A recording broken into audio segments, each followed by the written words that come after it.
Okay, so my father passed away last month. Good. He didn't pass away. He came into his full beingness. In the morning that he did that. And say again?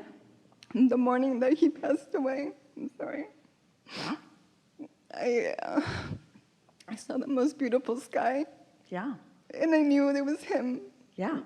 And I was okay with that. Yeah.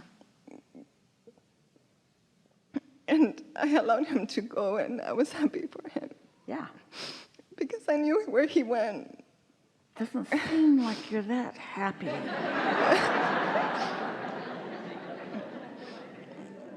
So anyway, I'm just wondering what he's up to. He's wondering why humans, he remembers being one, but he spends no time thinking about it. He wonders why you make such a big thing and find discomfort in the best thing that, as far as he is concerned, has ever happened to him. Because he is reemerged with the knowing that he is and always has been an eternal being, that you are too. And so he's rendezvoused with all that he really is, and he's in complete satisfaction with everything now and wants you to feel it too, and recognizes that you're still in that human place of wanting to acknowledge loss and separation, but he'd like you to get over that, because he is not lost to you and you don't need to be separated from one another. And so he's doing great, and he's not focusing upon your distress. He doesn't see it as distress, but there is a sense of wanting to impart to you that you're being overly dramatic, and he seems to recall telling that to you before. You ever heard it before from him? Maybe in some ways. Yeah. I guess I kind of want to know if there is anything that he might want to say. It was that all is really, really well, weller than he has perceived in a long, long time. He just wants you to feel that, and watch for evidence all around you. And that brings me to my next question, which is, when I think of who he is now, I'm happy and I go about my day, and I'm not, I know he's in a good place. When I think of him in the past and what he went through, then I start feeling the pain and the emotional discomfort. And I don't want to think of him of who he was. I want to think of him of who he is today, so I don't cry or I don't, miss him. Well, it's going to take a little bit of looking for satisfaction. You could start by just asking yourself, when those thoughts come into your mind, it's natural that they do too, because there's some momentum with them. It's like landmines that just sort of come up based upon a television commercial or something that someone is saying, or there are all kinds of triggers for it. But when it happens and you begin to feel that beginning stage of discomfort that moves quickly into strong discomfort, the earlier that you can ask the question, am I satisfied in this train of thought, the better, because you're not satisfied in that train of thought. As you're sitting here visiting with us, especially after all of these hours that we've been talking, and you've watched us wanting to sort of slow people down when they started going in the direction of thoughts that were not satisfying. We know you get the concept, and we know that you are a focused being, and we know that in human terms you have the discipline to direct your attention and your thoughts and your actions. In other words, we know all of that about you. And yet with this subject, which has quite a bit of momentum, you're not that practiced at it yet, but that's what we wish for you, that you get more practiced with the ability to turn your thought. Just say to yourself, of all that we have been together, there are certainly more satisfying thoughts than that, because it's a little too soon to say for all that we now are together, because you haven't really explored that. You haven't come to know how delicious this new relationship from his new vantage point is going to be for you. So you don't have all of those options. You just have the physical human options. But even within that, you have the ability to selectively sift and sort more satisfying, less satisfying, more satisfying, less satisfying. He's encouraging you, if you can, to stay off the topic altogether just for a little while, because there are so many triggers and landmines there, and there's no point in you doing any suffering about that, because there's no suffering going on now. So why reconstitute the suffering? It's illogical. And most would say, because I can't help it. It helped Esther when her beloved Jerry made his transition into non-physical. They'd been together for over 30 years, and when he made his transition, she didn't think that was a good idea at all. She was really mad at him about making his transition before she was ready, as if he had some right to control his own life or destiny. What's wrong with you? Don't you know that you are mine to be as I need you to be? So she was doing some pretty heavy suffering, especially in the early days. And the thing that turned it for her in a very emphatic way was when we said to her, look for him where he is, not where he was. Because when she looked where he wasn't in the bed, and he wasn't in the chair, and he wasn't in the car, and he wasn't across the table at the restaurant. He wasn't in those normal places. And when he wasn't where she wanted him to be, she felt the absence of him instead of the presence of him, even though the presence of him was vivid all around her in so many ways. But she had to stop doing that before she could tune into him. And once she allowed herself to feel him where he now is, the bigness and the fullness and the alignment and the openness and the eagerness and the willingness and the bigness and the wholeness of him was just intoxicating. But it took a little training, because you're trained to one orientation and not to the other, which is what we've been talking about in this whole gathering. We're not wanting to distract you from your human life and your human creations, because that's why you're here. You're here to be a creator, and thoughts are supposed to manifest into things, and relationships with live bodies of flesh, blood, and bone. It's right that you have those experiences with one another, and we're not trying to talk you out of any of that, but we are wanting you to also acknowledge that there's another part of you that is equally vivid and real, that when you tune to it, that tuning will enhance everything that you are focused upon in the physical. But if you are dependent upon the physical to produce all of that which it can't, then that's when you feel the lack and the loneliness. But when you recognize the existence of all of that, and from that influence then you observe all of this, then everything is in its right order for you, and then you are basking and living happily ever after in the way that you've intended. And that's what he now knows that he wants you to know. He wants you to know it. But these words don't teach.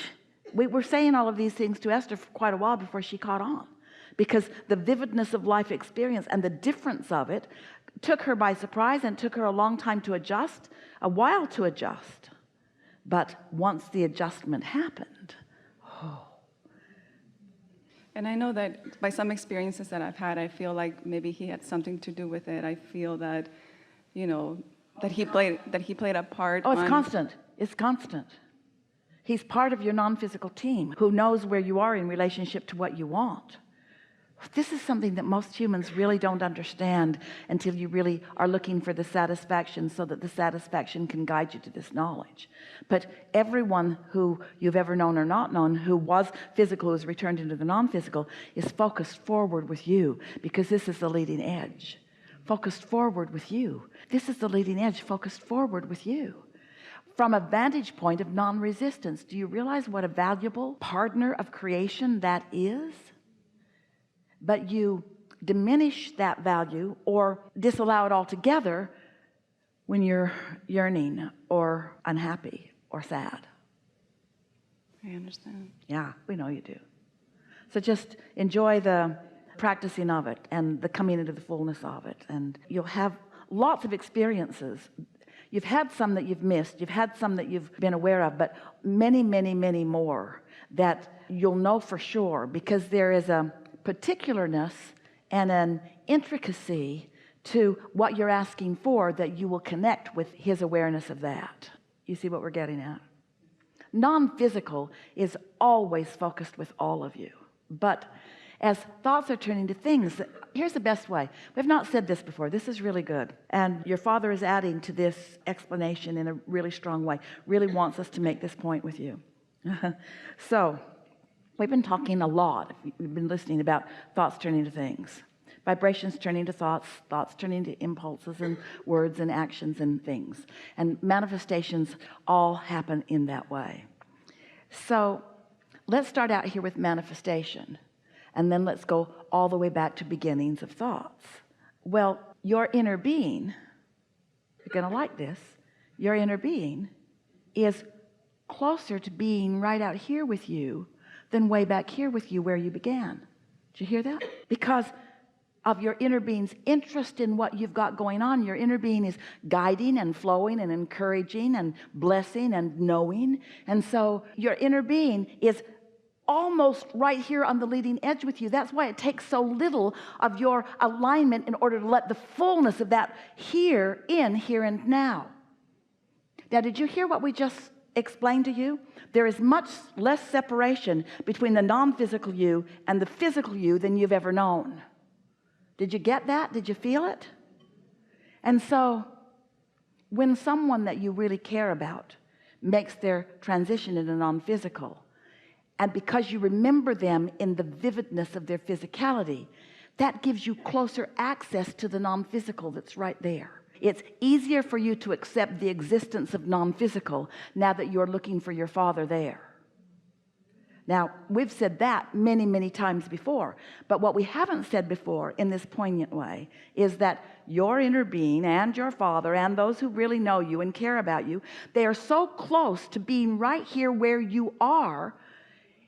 It is really interesting that you're not noticing them more. They're right here, not lurking. Well, yeah, lurking. Aware and interested and helping and rooting for you in ways that often in their resistant human body they were not doing. They're different. They're pure positive energy. They are in sync with the wholeness of who you are, but still so much more aware of you than you have been letting yourself know.